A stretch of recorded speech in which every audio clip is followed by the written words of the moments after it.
grew up in East Brunswick, and ever since I was 7, I remember thinking one day I'm going to live in the country. I used to go out to visit friends and farms and excursions and bushwalks with school, and I hated the city. Walking to school down Sydney Road one day, and it was bumper to bumper, and those overhanging, what do they call those? Tram lines. Well, it was the tram lines, and the shops have their verandas there. And the fumes from the cars were just building and building, and I'm walking to school and all you could smell was car fumes, and I thought, no way am I going to spend the rest of my life in the city. So it took me 30 years, but I finally got out to the country, and I absolutely love it, everything about it. So now, Australian Country Party has just gone through a recent name change, Australian Country Party / Give It Back. We've partnered with the Give It Back Foundation. They're a philanthropic foundation who are looking to bring and restore economic vitality to the regional and rural centres of parts of Australia, starting with Victoria.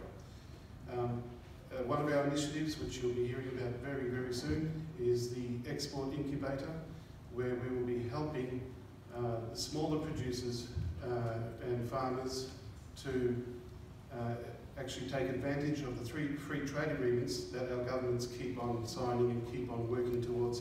No matter which government you get in, it seems that they always go towards this globalised economy. But a lot of this, I have not seen very many small producers benefit from that. So we have started the Export Incubator, and there'll be a meeting about that in every electorate coming up to the elections. As far as parks go, that's what the Australian Country Party came from. We came out of the Shooters and Fishers, not Shooters and Fishers, sorry, one before the Shooters and Fishers, yeah, the Shoot, and gone through some name changes and have developed.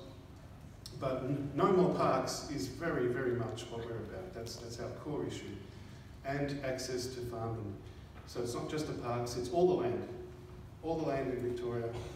We keep seeing depopulation of the regional rural areas, which leads to smaller communities, which leads to weaker communities. Services keep getting cut, and of course they can do it and say, oh well, there's not enough people to hold it open. Yeah, but you haven't helped the people to stay.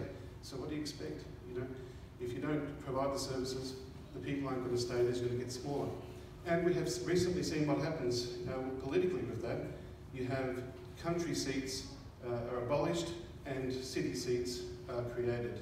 And so there's even less representation for the country. So when it comes to parks, we go further than saying no more parks. We would actually reverse whatever we can.